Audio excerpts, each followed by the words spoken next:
37.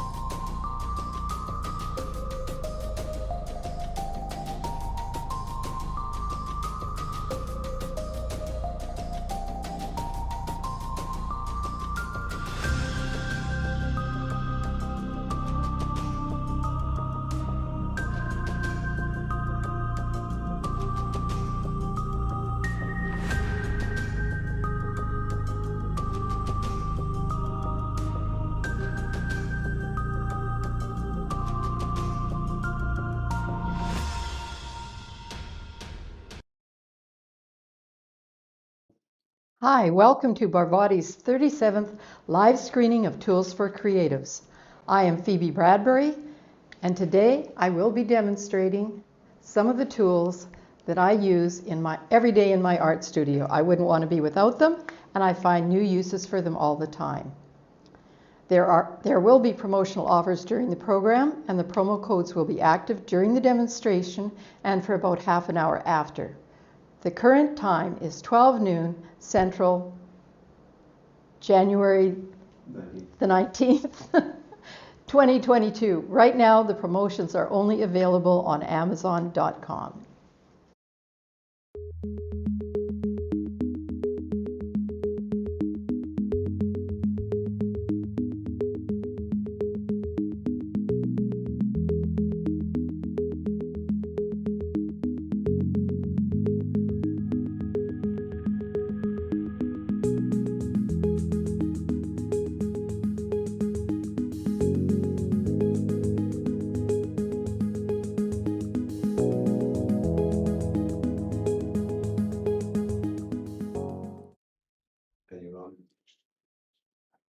I'm going to start by showing you some of the work produced during the program.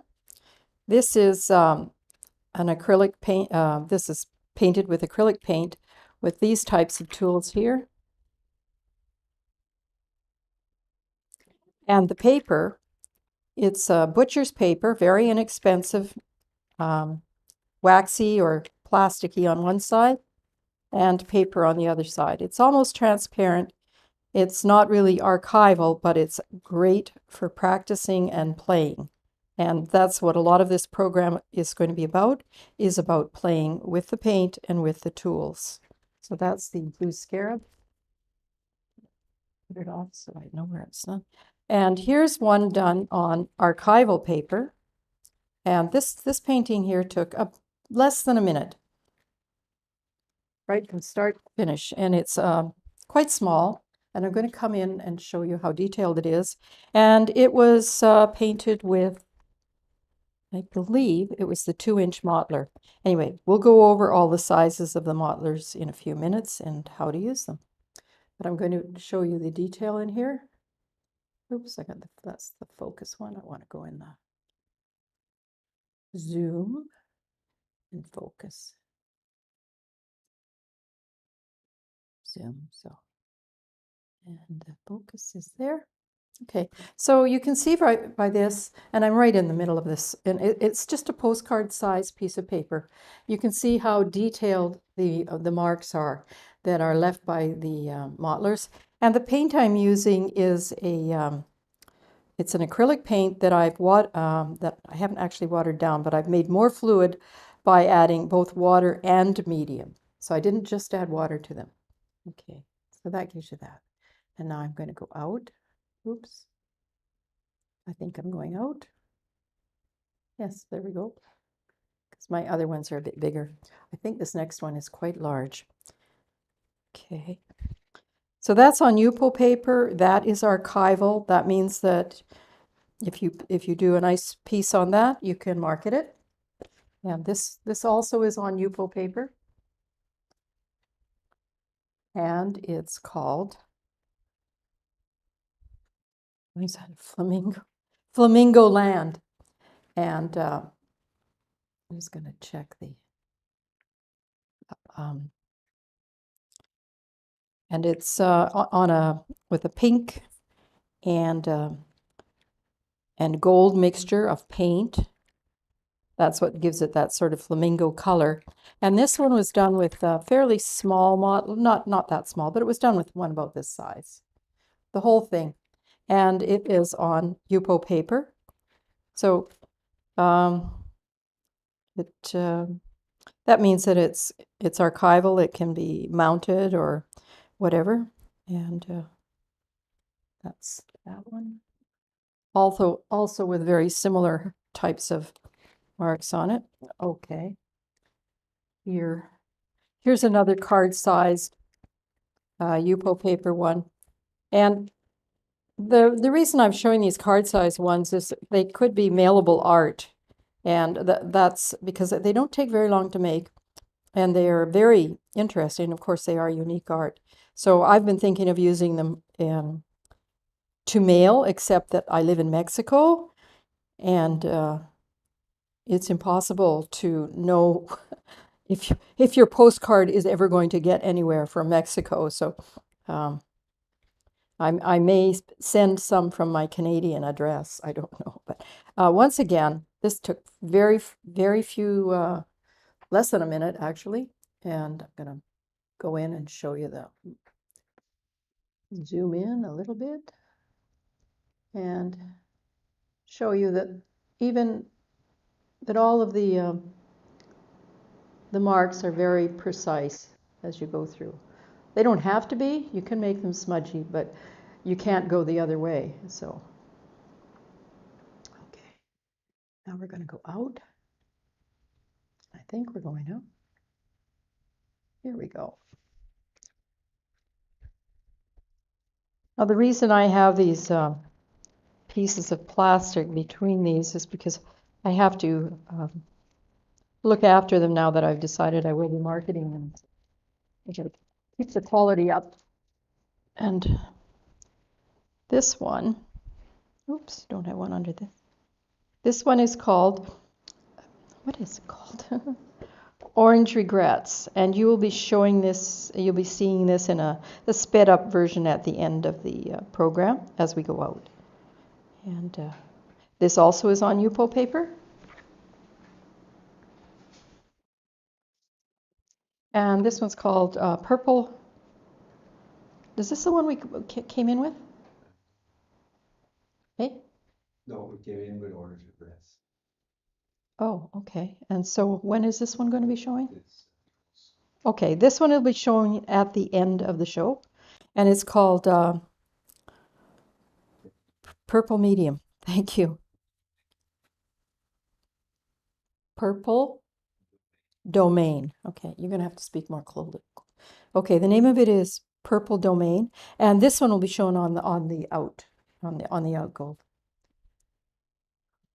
Or was it on the in-go? Okay. And this one we're going to show you right now. This is called Blue Bridge, and as usual, I put it in upside down. And Previn's going to show you that one.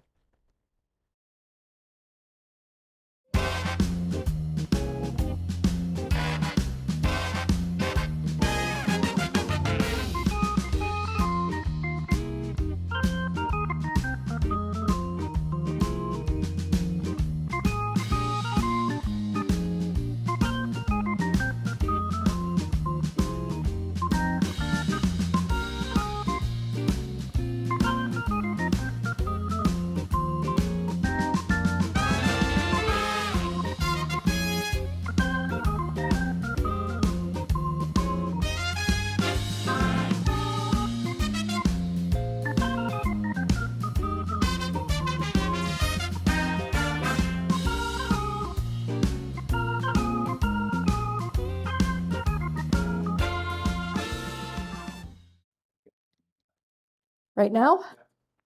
Okay, here we are.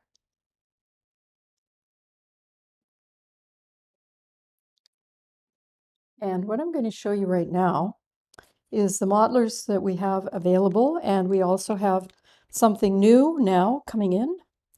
I believe they're for sale right now. The shapers, and I'm just at this point I'm just going to go over the qualities of the products. And let's see. So this one here on the left is the largest modeler we have. It's 3 inches. Is this little light supposed to be on, Previn? No. No. Okay. I think it is working fine. can see it. I have a white piece of paper to put across there. Did have. Here we go. So, just to show you, this is the part where the work takes place. It's the sharp, medium firm silicon blade, and you can see that it's quite thick. It's got quite a thick base. It's got a very pointy edge. If I can get this sitting the right way, you can see how pointy it is. And yeah, it should be in focus because I have autofocus on right now. And a nice ferrule. I've had these for years. They've never rusted, or I do take care of my tools. And it's a heavy duty, some kind of composite heavy plastic.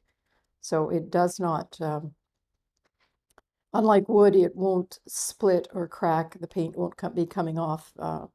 2 or 3 years from now, it'll look exactly like this. Maybe the name will be a little bit harder to see, but it will be the same. And I thought they were wood for a couple of years, and then I realized that no, they were lasting much longer. The other thing I like about them is the hole at the end. In fact, I try not to buy this type of tool, this wide type of tool, unless it has a hole where I can hang it up above my workspace or hang it up out of the space if it's mucky. So that's a great attribute of it. And there it is. So we have 5 of this type, and we call them mottlers to distinguish them from these other things that we have, which we call shapers, and I'll talk about them soon. So I'm going to continue with the mottlers just for a minute here. So these are basically the same product, except they have a different width of blade. And in general, I use them all for just about everything. I use even the big 3-inch one for preparing a panel or something like that because it does it so quickly. And of course, I use the little one for any type of small marks and things like that. They're all made the same. This is a 3-inch, the 2.5-inch, the 2-inch, the 1.5-inch, and the 1-inch. And the best seller we've had so far is the 1-inch, because we actually just started with that. And I've always used many of different sizes, but when we started to market them, we started with this one. And then we quickly moved to the 2-inch and the 3-inch, and now there's a demand for the 2.5 and the 1.5-inch. So we use all of those. Now I want to demonstrate here the quality of the silicon blade. So I'll bring it up here, and you can see I have the 3-inch here, the 1-inch here, and they both have exactly the same blade. So this flat sharp end is the action end of the blade. That's the one where you want to make sure there's no holes in it or anything. And they last a very long time, I've found. In fact, I've never had any wear out. So I continue to use them. Now, what else was I? Oh, they're very, very easy to clean.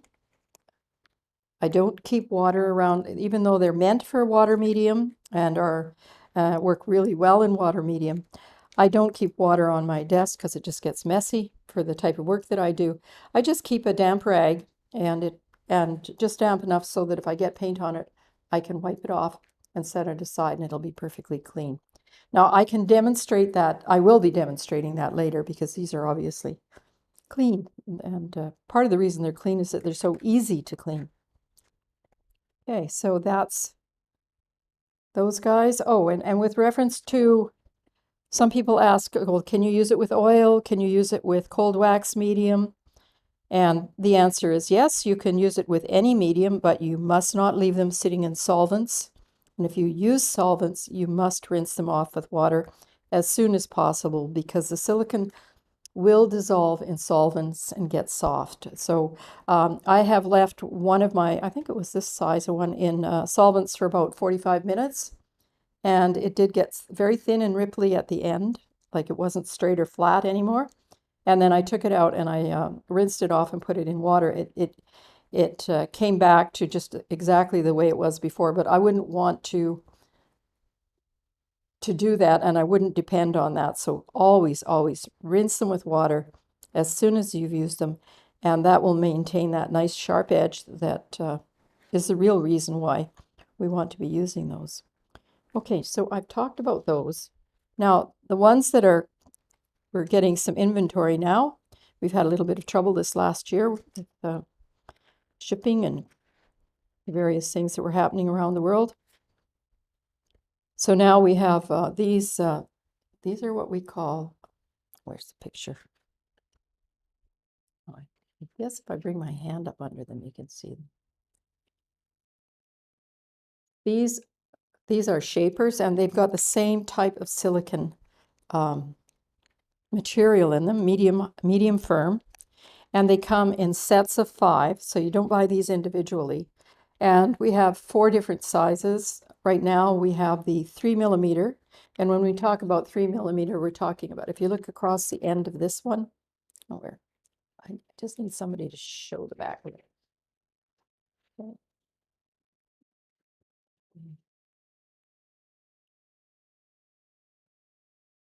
Is that showing up, Previn?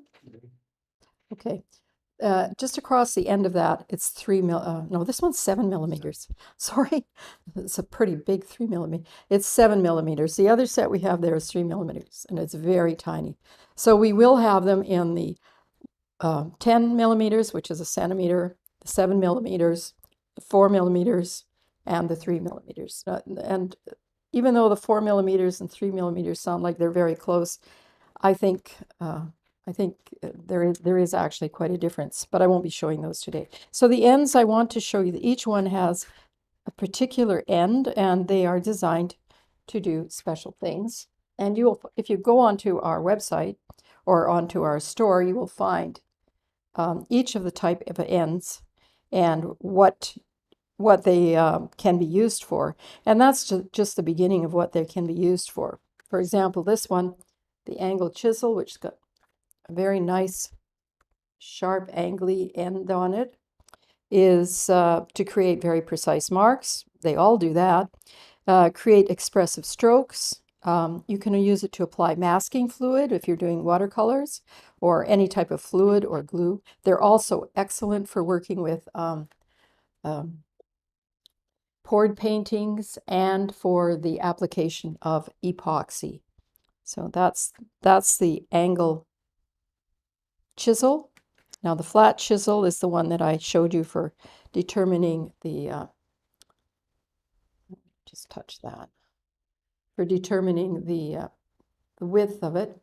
And also the angle chisel is the one most like the actual big modelers. It's got the same kind of shape. So a very useful tool for blending and mixing paint. I love practicing mixing paint with these because there's no, you don't have to use water with them to clean them. It's not like mixing paint with a brush, and it's a little easier than mixing it with a palette knife. And so you can do that without cross-contaminating your colors. I may demonstrate that today. I'm not quite sure. This is the, okay, is that the flat chisel? Oh, the other thing about the flat chisel, it can create flat, even strokes, and it's used to blend and smudge pastels and other powdery types of things like charcoal and that. Now the cup chisel is a little stronger. It's got, I think you can see it here. Yeah. Should I bring it in? Let's just bring it in a bit. Oops. Is that not? Can you see it now, or is it in focus? Okay, good. So that's the cup chisel, and you can see it's a 3-dimensional tool, and with several sides. It's also fairly strong. It can be used for adjusting contours and edges, removing paint, and carving um, clay. So these are often used for that. Now there's another one here called the round cup, and it's very similar to the cup chisel, except that it's rounded, and so the end is rounded. And this is used for blending charcoal and pastel, moving heavy paint, good for controlling thick cover, and creating soft edges. So that's a little bit, use it for smudging. The taper point, bend charcoal, you can use it for, it just comes to a complete point there. And it's also used for blending charcoal and pastel. You can apply, remove, and carve paint. Linear strokes create broad, forceful marks. You'll find that if you play with these, you can do almost all of those things with these tools. And yesterday, we have this as part of our group just because it seemed that there might be some people that wanted very small ones. And oops, where's the smallest one? I must have misplaced it. Okay, well, it doesn't matter. It has the same ends, and they are only 3 millimeters long. So, and oops, I'm not quite in the picture. Okay, here we are in the picture. Is that better? Thank you, Previn. Let's see if we can focus it. So the thing about these is that I was looking at them yesterday and I think, oh, well, I paint large and I'm an abstract painter. Where would I use them? Now I'm going to show you a picture of where I did use one yesterday, and it's really intrigued me. This is done on the wax paper, and I'm going to take it out so we can see it. And it was done with the 3 millimeters. So you can just see the amazing texturing that can be done with these. And I think that was done with, I don't know which one of these. It was probably the oval, the cup, the round cup, because I know I was playing with it. But the thing is, it looks exactly like my dog's hair, because I have a dog called the Blue Heeler.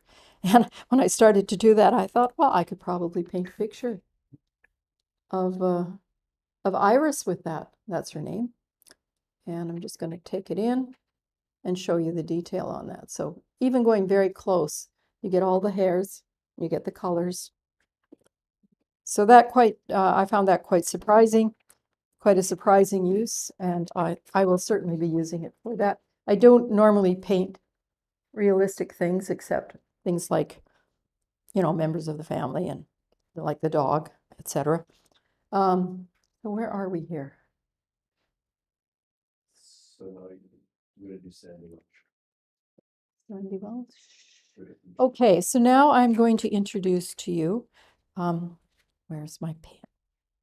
What, the 1 inch or 3 inch? And the 1 inch.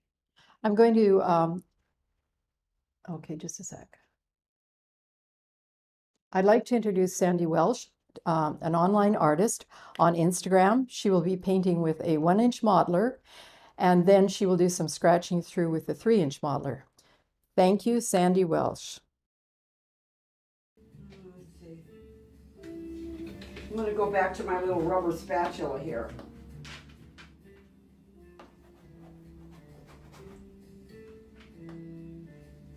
She had that big ball of dark.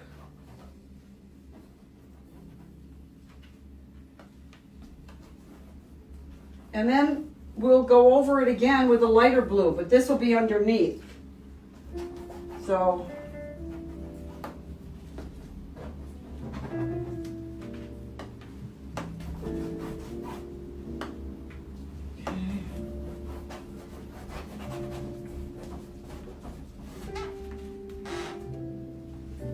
are we getting to look like this ocean? See?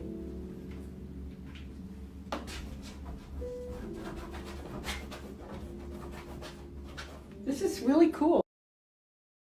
Where do you get them? Oh, I ordered them from Amazon. They look like, where's my big one? I think they're called shapers. I got 2 of them. I got the bigger one. They're not expensive either. I got this one. I think if you just put in paint shapers, this will come up. They're nice, and you can use the tips if you want to sort of scratch out. Yeah, they had a couple different sizes, but I like them. It's the first time I've started using them.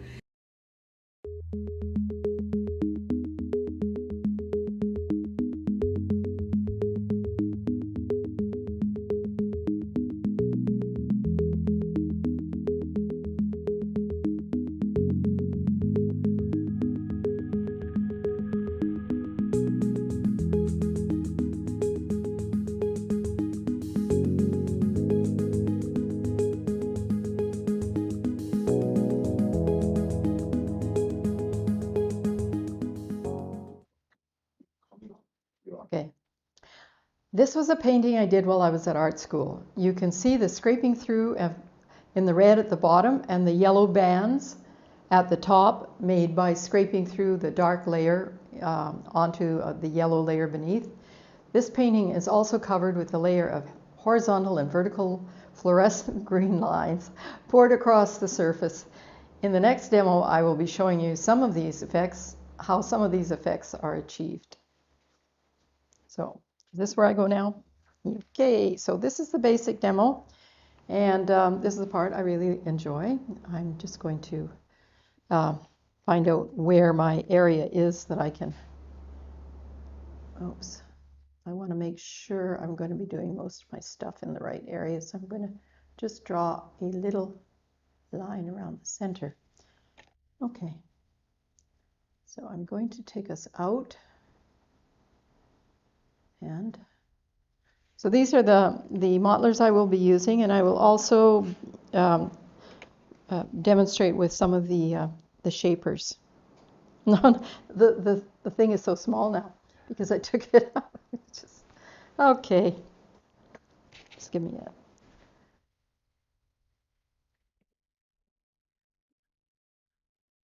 Yeah. Usually I have done this before we start, but it does help to keep things in order. And so I'm just going to that's going to be great. Start playing.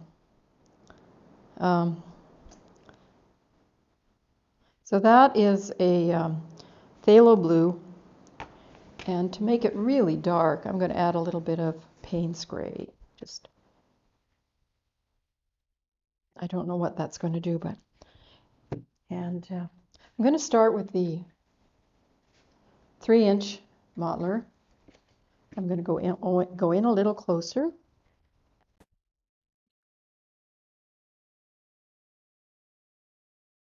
And like there.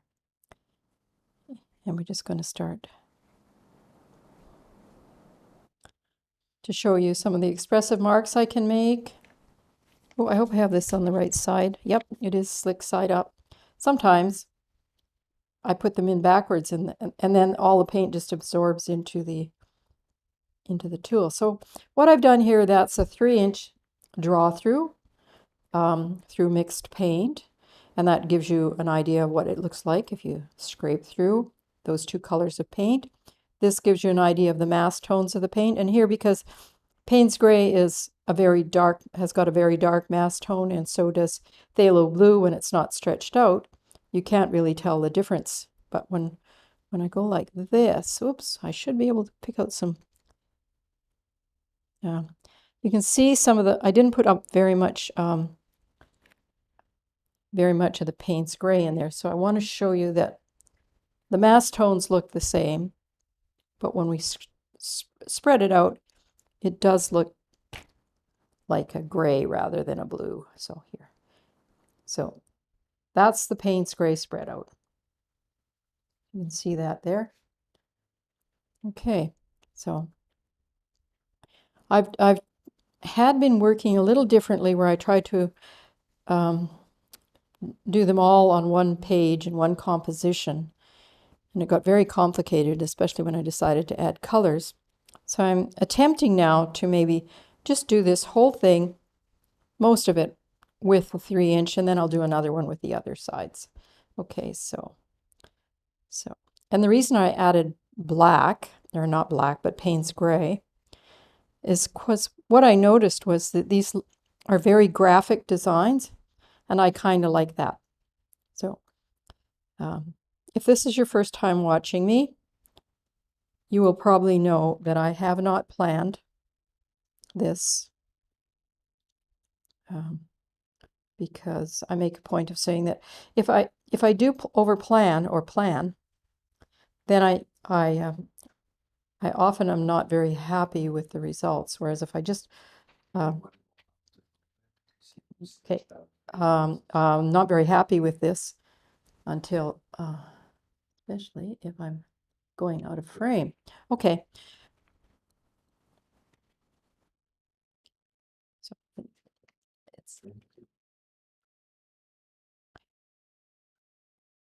So I've sort of lost my train of thought there.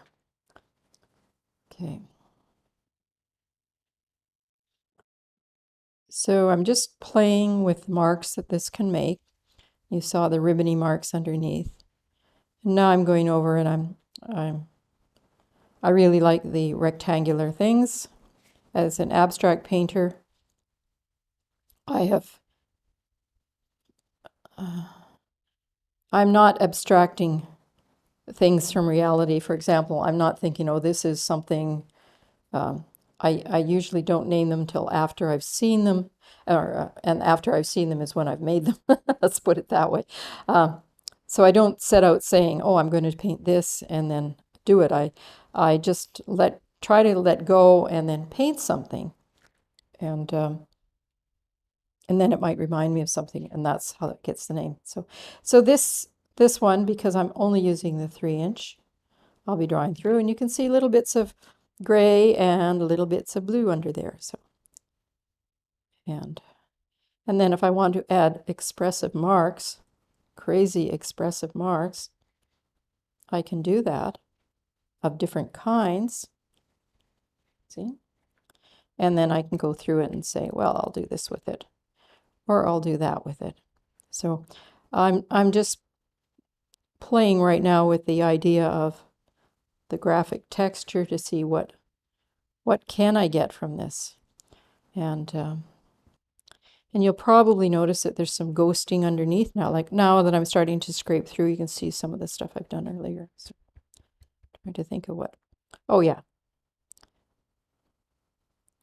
So you can do circles, somewhat circles, circles and drawing through. You can tell a story.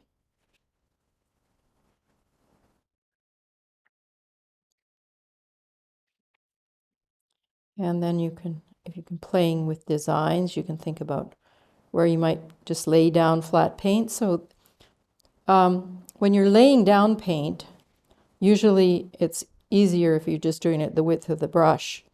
But when you're pulling it off,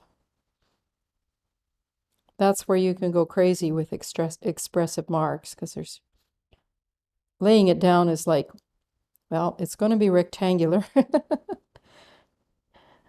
And you get to decide, well, you can change the width. See, because I'm laying that as an edge like that. Yep.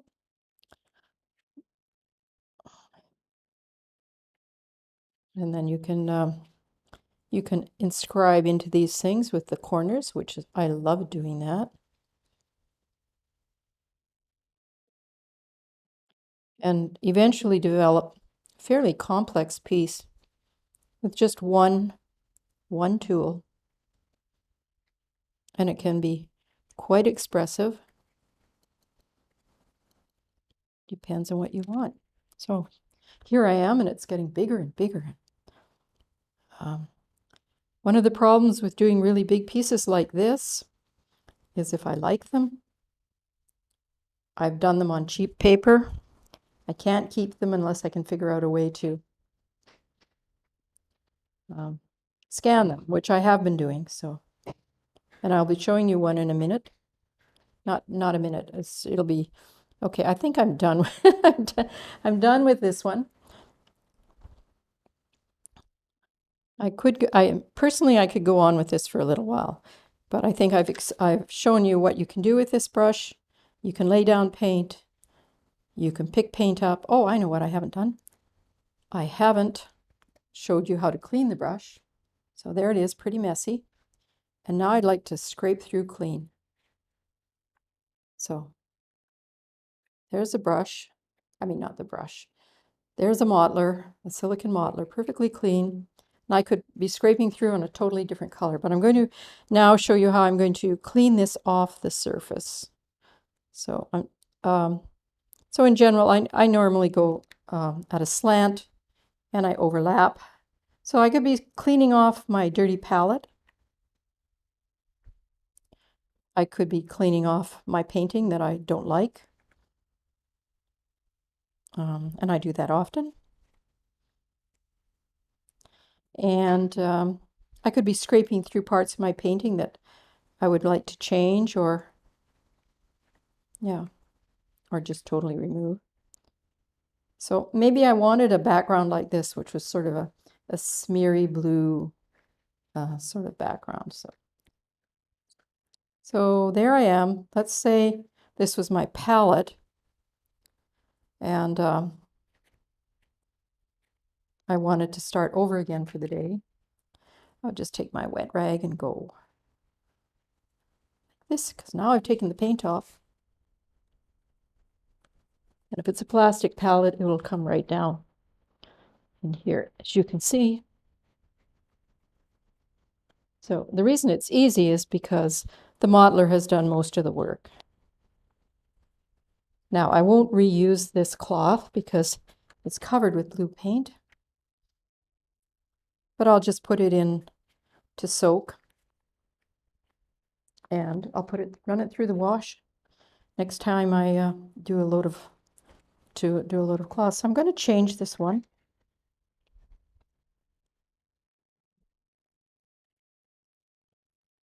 There we go.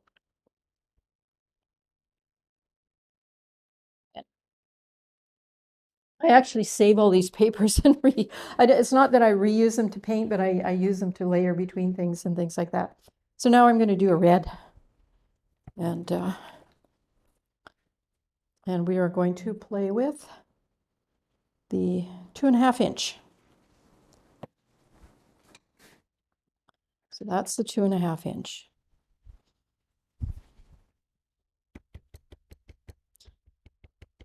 So scrape through, so mass tone and the undertone, or the lightened tones. Sometimes on this paper, am I okay?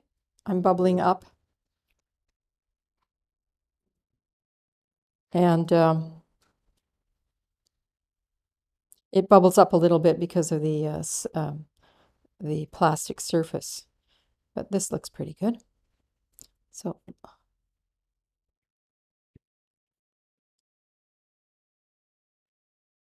here I'm making my flag things.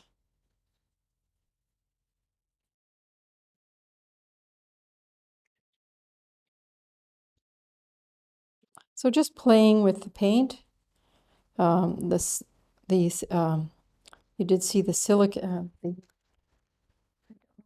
where I put it, the one with the flamingos was made with a brush like this, where I just went sideways and got the wavy brush look, and then we went across like that over the flamingos. So, and it was done on a Yupo paper, and that's the reason that it can be marketed and sold.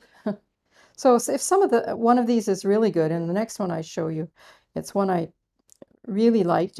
I did it early in the programs, and I did it with green paint, and so luckily we've got videos of all of those as we were making them, so we'll be able to show you that. We will be able to show you that. Sometimes I think I talk too quietly. Okay, so that's the 2.5 inch. Don't really want to leave that nice red there.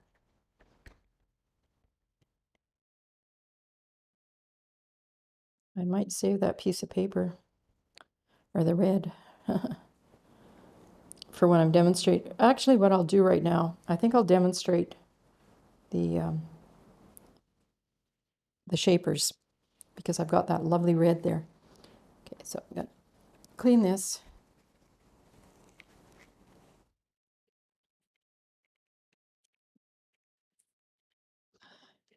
And where did I put my shapers? Like the Friday.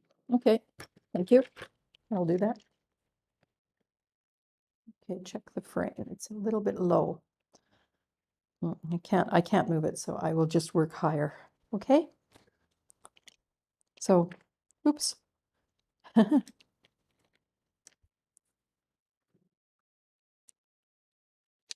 That's the trouble with not having a movable frame for the waxy pieces.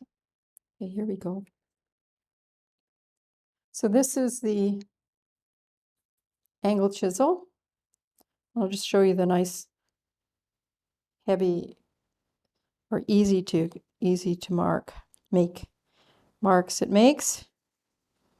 That's the wide chisel side, and then it's got the little tiny marks. They're so tiny that they even come like in the there you go.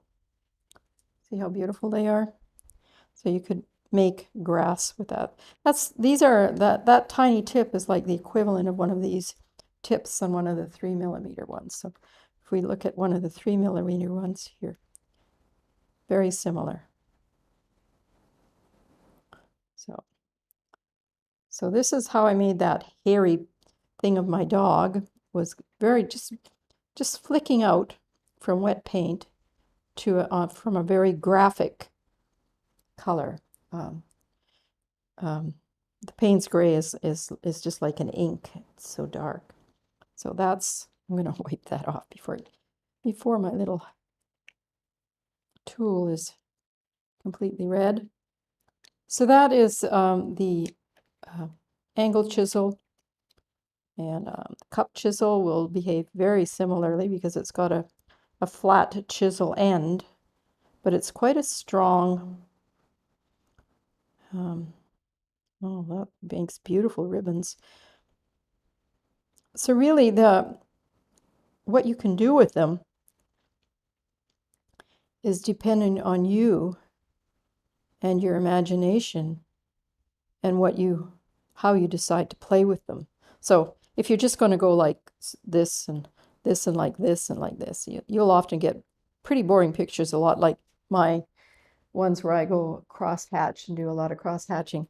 But if you start to curve around and play with the curves and then angle them differently, before you'll know it, you'll have Flamingo Land or something like that. Wonder what I did with that paintbrush that Okay, so, and here's another one of these. This is the round chisel, or is it a round chisel? This is the round cup. Oh, cup chisel, and this has got a round cup in it. So it's not quite so dark, and you can actually lay stuff on with it. So here we go again.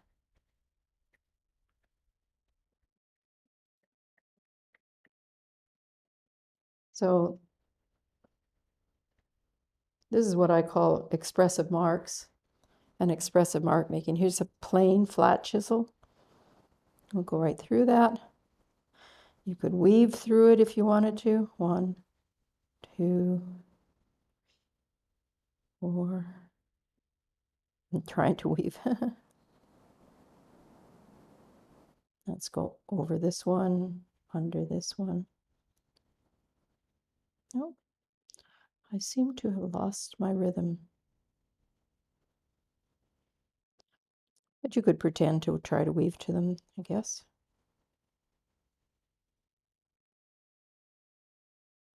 And so on and so forth. So a lot of play available here. A lot of play. Snakes, all kinds of things. And in when you have the full sets, you can do it in many different sizes, but a lot of them will work.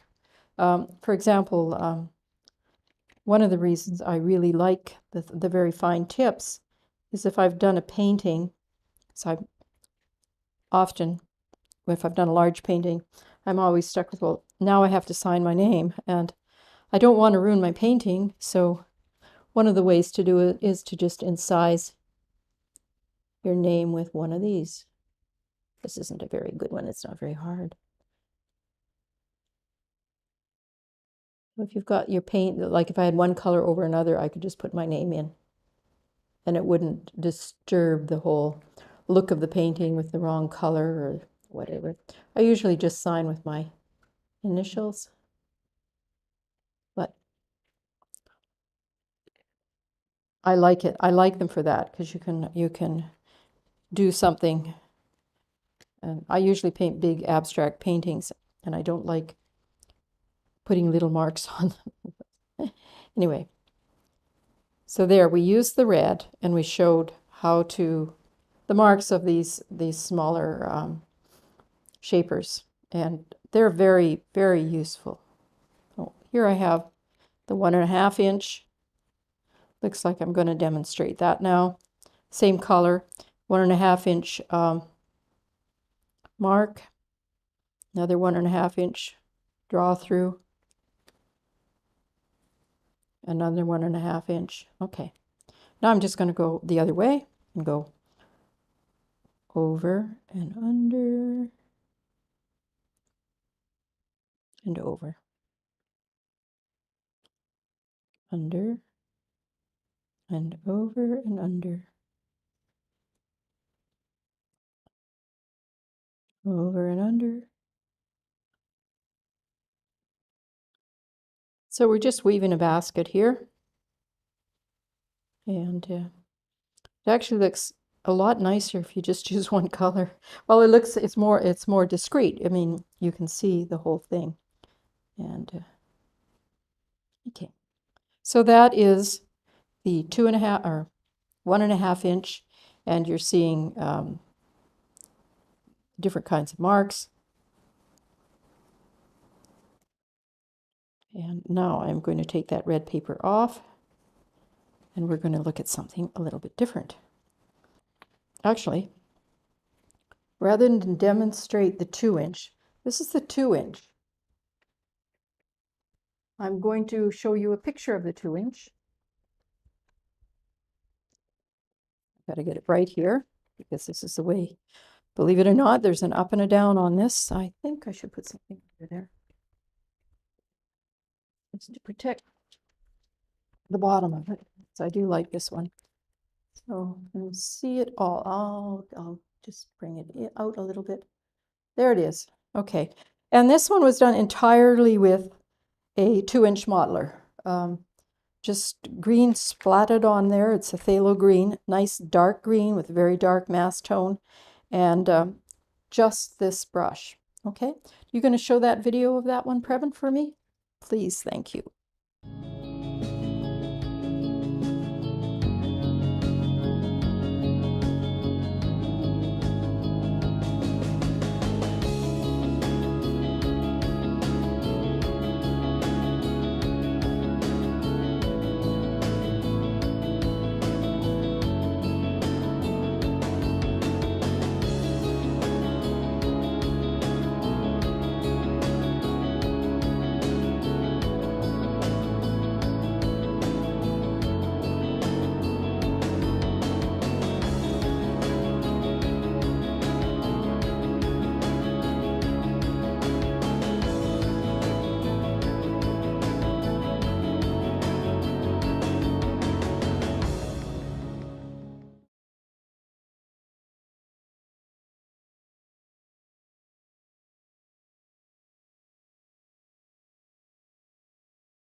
Like I'm showing you, this is not a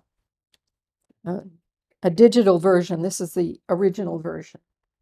Okay. So now the only one I have left to show is the 1 inch. What was I going to do with that? I got a nice piece on here. I can just use the paint spray. Oops. We can just do a little quick review of some of the things that we've done here. So the Payne's Gray is really great for doing really graphic things because it's very, I've got a little pink painting under here, but it's very dark and very light. So when you scrape through, it's pretty light. And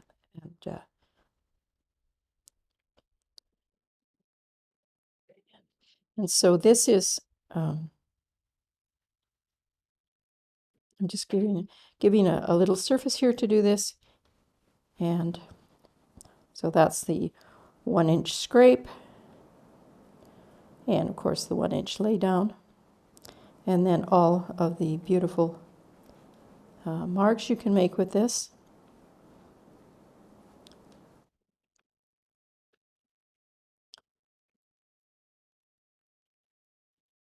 And then you can compose them into the different things. So here we go.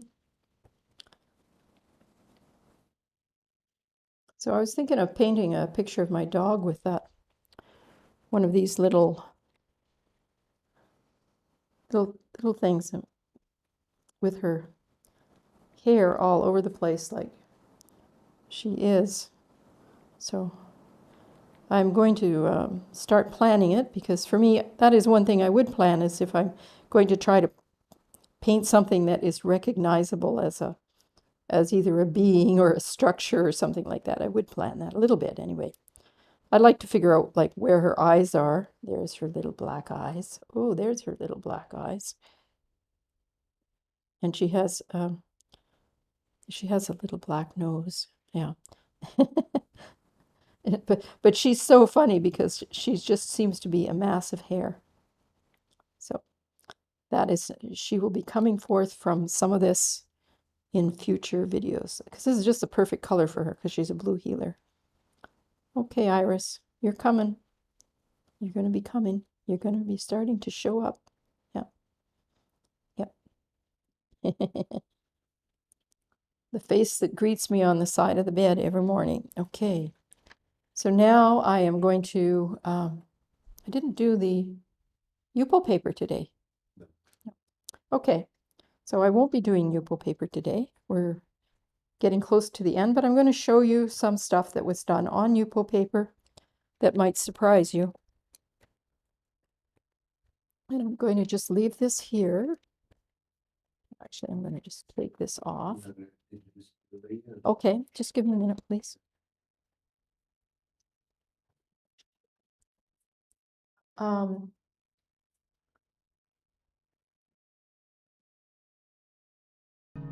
All of these products. Me to introduce her? Is she on there? Okay, you want to go on camera to it? Yeah, because it go. Julie? Yeah. The next video is Julie Pritchard telling you about her favorite tools right now. She is an online artist on Instagram. Did I say her? What did I say? Her favorite tools right now? She is an online artist on Instagram. Thank you, Julie. All of these products are paid for by me. I am not receiving any paid sponsorship for any of these mentions. Next up, from Barvotti.com are these rubber scraping brushes. I really like these to add texture and to smooth paint on my surface. They come in a variety of sizes. These two are my most favorite tools right now.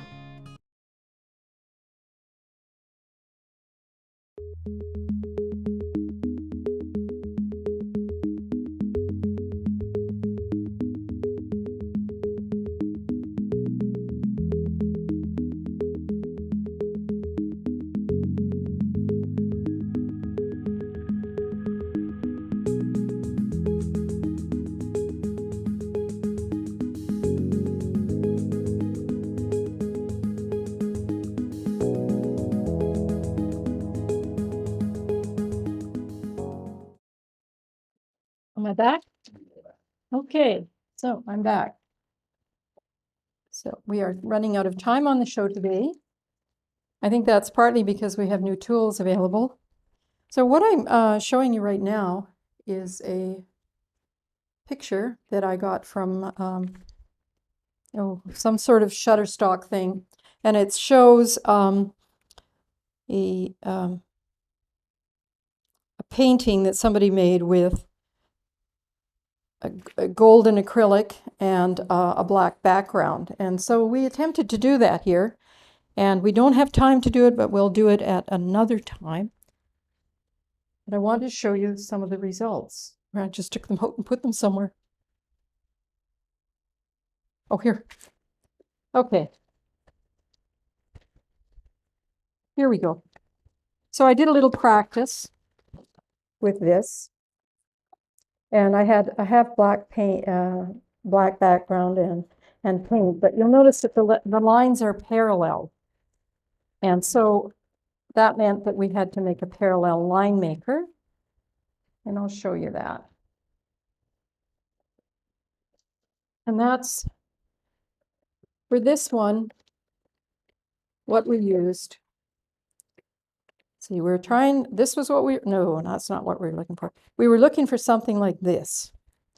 And we got something like this, which is quite a bit different. If you'll look at the two. This one's got a lot less gold on it. But these are the tools that we made to use it. And you'll see them here. I think they're showing up. Are they nice and are they in focus, Previn? Yes. And because I didn't have a very wide tool, I just took two together and just held them as I was doing it. It was very shaky and very jiggly and not very precise. And I wasn't quite sure where I was going with it. So what we ended up with was a lot of black and not much gold. See? And theirs was a lot of gold and not much black. So the first response was to make a new parallel line maker. So I decided to chop up one of my nice 3-inch ones. And as you notice here, I've got a lot of little, a lot of places for the gold to flow through and very sharp pointy areas where the black was to go through. And so here we go. Pardon me. I'm saying pardon me to myself, but okay. Here we go. So this was the second one, which I thought was much better. It's still a far cry from where we want it to be. So yeah, that was the original, and that was ours. Ours is probably looks a bit better because the gold is closer and it's shiny. But the difference here I saw was that their lines were flowing and ours were sort of jerkily going across the screen. So the next one was to improve the jerkiness. Where is it? Ah, here it is. We've got two that actually did that.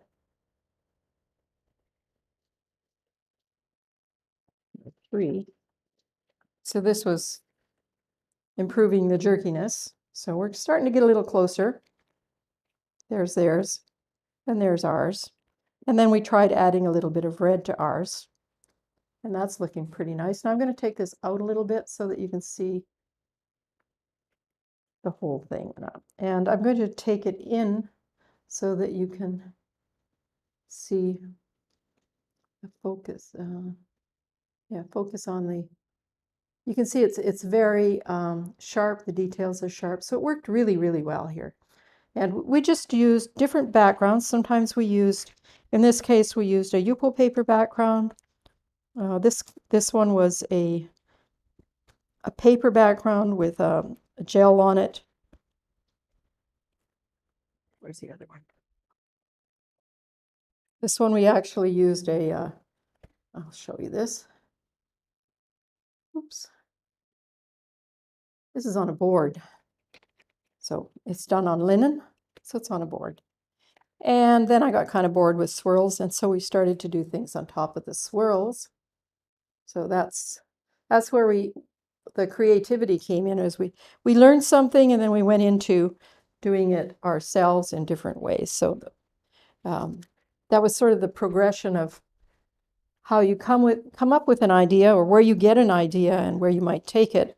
And then I kind of like that surface. And then one day I made a drawing on, or a painting on Yupo paper, and wasn't very fond of it. So we just gilded it with gold in a very similar way. So it was a lot of fun, and we could try doing some of those if I hear back from you that that's something you'd like to see me demonstrate. It's not very hard, and you do get very good results quite quickly, and you work with you both work with developing your own tools, and sort of you have to work with developing how you hold things and how you work smoothly, that kind of thing. And it's I guess that's what all artists struggle with, and that's what I struggle with. All of those things, it's developing that. So that is our show for the day. What do you want me to say? Yeah, but how they're used and the mediums, or okay, you just want me to go to the camera? Okay.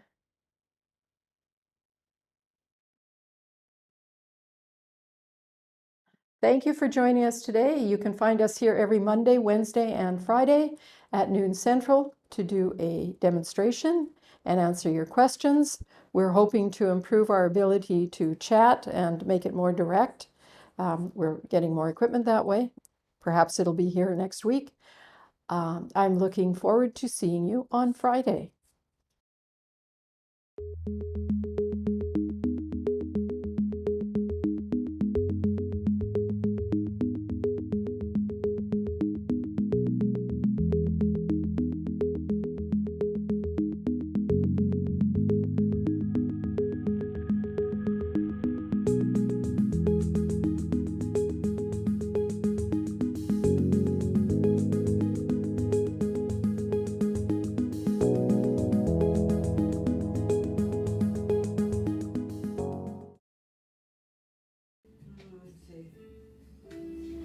I'm going to go back to my little rubber spatula here.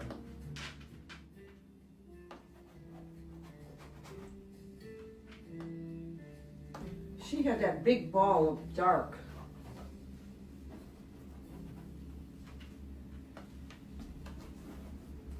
And then we'll go over it again with a lighter blue, but this will be underneath. So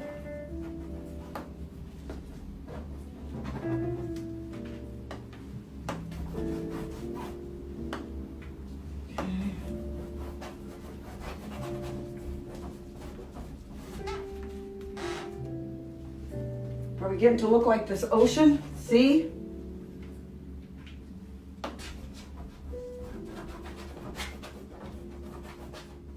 This is really cool. Where do you get them? Oh, I ordered them from Amazon. They look like, where's my big one? I think they're called shapers. I've got two of them. I got the bigger one. They're not expensive either. I got this one. I think if you just put in paint shapers, this will come up. They're nice, and you can use the tips if you want to sort of scratch out. Yeah, they had a couple different sizes, but I like them. It's the first time I've started using them. All of these products are paid for by me. I am not receiving any paid sponsorship for any of these mentions. Next up, from Barvotti.com are these rubber scraping brushes. I really like these to add texture and to smooth paint on my surface. They come in a variety of sizes. These two are my most favorite tools right now.